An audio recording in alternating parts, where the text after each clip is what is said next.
बिस्मिल्लाहिर्रहमानिर्रहीम। हज़रात ज़िवकार, ख़िताब तो यहाँ पर उलमाए किराम, मुफ्तियान किराम का होगा। सिर्फ़ चंद मिनट की हाज़िरी, चूँकि ये महफ़िल आज की इस्तेहकाम पाकिस्तान के नाम से है और इस्तेहकाम पाकिस्तान के बारे में गुफ्तगू होगी, तो मैं तमाम अहबाब से दरख्वास्त करूँगा कि हज़रत वाला शान ने जहाँ से बात शुरू की थी ख़त्म नबूवत की, तो तमाम अहबाब जोश, जज्बे, मोहब्बत, अक़ीदत, एहतराम के साथ नारा लगाएंगे, ताजदारे ख़त्म नबूवत। नहीं, बात नहीं बनी। ताजदारे ख़त्म नबूवत, ताजदारे ख़त्म नबूवत। पाकिस्तान का मतलब क्या? पाकिस्तान का मतलब क्या? दस्तूर रियासत क्या होगा? मोहम्मद रसूलुल्लाह। दस्तूर रियासत क्या होगा? हम शोलों पर चलने वाले हैं, हम शोलों पर चलने वाले हैं, नहीं डरते अंगारों से। अब ये दुनिया गूंज उठेगी पाकिस्तान जिंदाबाद के नारों से।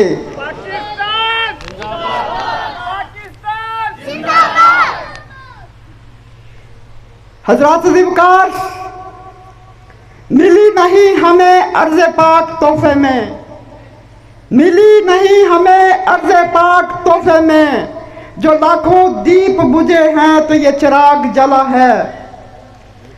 और आज यहाँ पर हम जिस मकसद के लिए बैठे हैं, मेरी ये बात उसकी अक्कासी करेगी। ये जो बर्रे सगीर से, मुफ्ती साहब, ये जो बर्रे सगीर से अंग्रेज से आज़ादी है, ये जो बर्रे सगीर की अंग्रेज से आज़ादी है, इसके पीछे उलमा के खून की वादी है।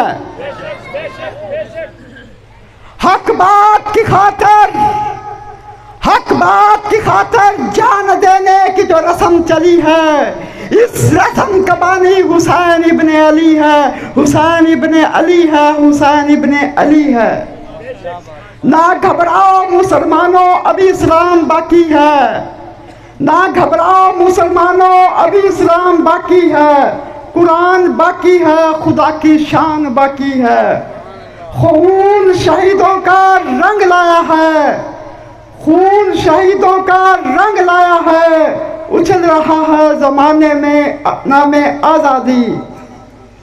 कितने शहीदों ने खून पर, कितने शहीदों ने ज़मीन पर अपना लहू बहाया है, कितने शहीदों ने ज़मीन पर अपना लहू बहाया है, तब जाकर ये वतन माज़े वजूद में आया है। हज़रात ज़िवकार, आज हम आज़ादी के नाम पर जो हल्लड़बाजी करते हैं, अपनी गाड़ियों पर पाकिस्तान का परचम लगाकर, अपनी कारों के अंदर इंडियन गाने बजाकर, ना जाने हम कौन को और इस नौजवान नस्ल को क्या सबक देना चाहते हैं। आज का यह दिन, यौम आज़ादी का यह दिन, अल्लाह के हुजूर शुक्राने के नफल अदा करने का दिन है।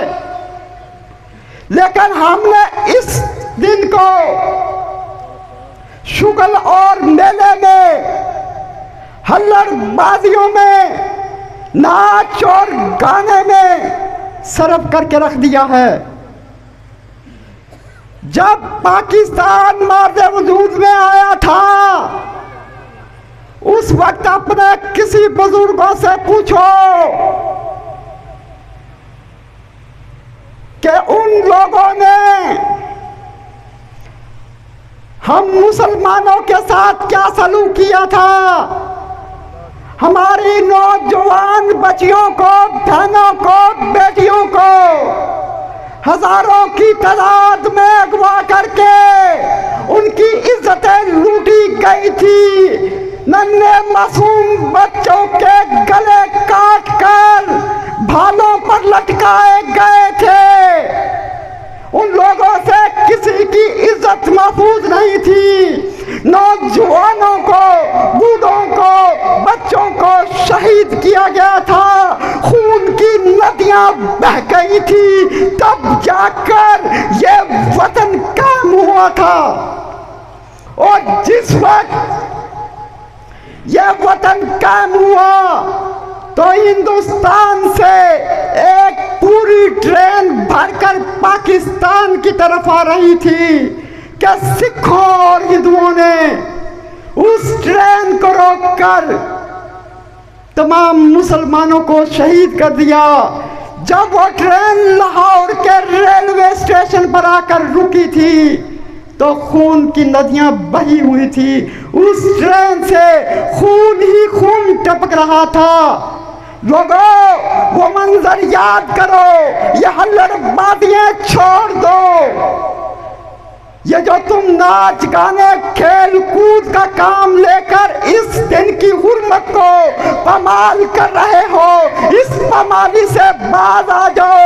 रब के हजूर सजदाए शुक्र बजा लाओ कि उन्होंने तुमको आजाद, अल्लाह पाक ने तुमको आजादी की नेमत अता की। इस नेमत पर रब करीम का जितना शुक्र कर सकते हो वो कम है। हजरत अज़ीज़, और यह पाकिस्तान जिस रात लोग कहते हैं ना कि 14 अगस्त, ये एक बड़ी अहम बात है कि 14 अगस्त को पाकिस्तान बना, लेकिन ये 14 अगस्त को नहीं बना। पाकिस्तान 15 अगस्त को बना था।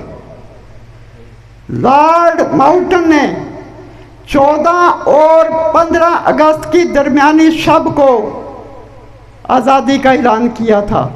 पाकिस्तान की पहली कबीना ने, यह हकीकत है जी। और उस रात जो उस दिन जो रात थी वो लैलतुल कदर की रात थी, रहमतों की रात थी, अब्र करम की रात थी, जिस दिन ये पाकिस्तान बना था।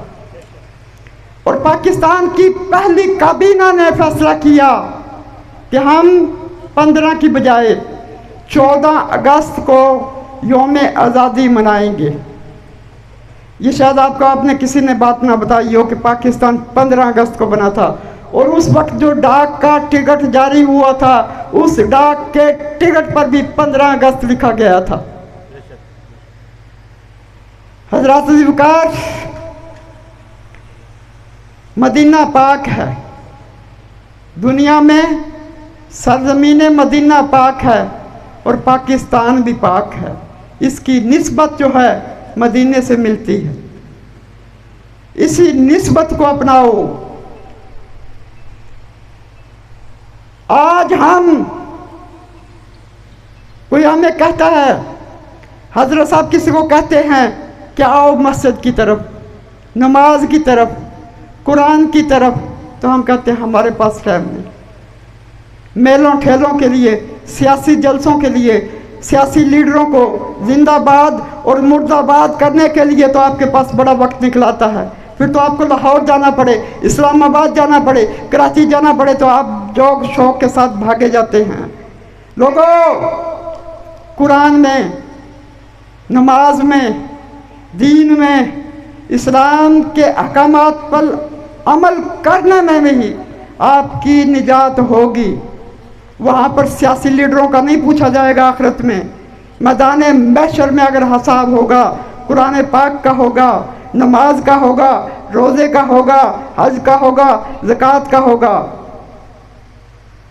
तो मैं मेरी तमाम हज़रात से गुजारिश है कि वो अपने अपने बच्चों को इस बात पर कायल करें कि 14 अगस्त को यौम आज़ादी के दिन कोई बच्चा वन विलंग नहीं करेगा, कोई बच्चा किसी हल्लड़बाजी में शामिल नहीं होगा। और जो मेरे बुजुर्ग हैं, मेरे भाई हैं, मेरी उनसे दरख्वास्त है, ज़्यादा नहीं तो कम अज़ कम 2-2 नफर वो शुक्राने के अदा करेंगे कि अल्लाह रब्बुल इज़्ज़त ने अपने महबूब पाक के तुफ़ैल इन्हें आज़ादी की नेमत से नवाजा। और मैं खराज तहसीन पेश करता हूँ मोहतरमुल मुकाम जनाब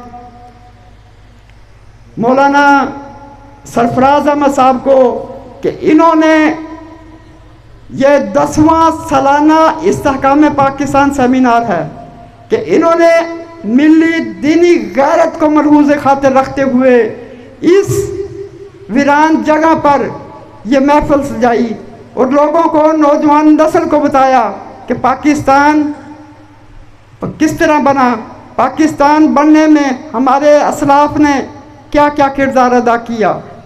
और आखिरी बात कि जब पाकिस्तान बन गया तो इसकी जो परचम कुशाई की तकरीब थी, वो परचम कुशाई की पाकिस्तान में पहली परचम कुशाई की तकरीब थी। और वो परचम कुशाई की तकरीब इमाम शबीर अहमद उस्मानी साहब ने अपने दस्ते मुबारक से परचम कुशाई की थी। वमा अलैना इल्लल बलागुल मुबीन।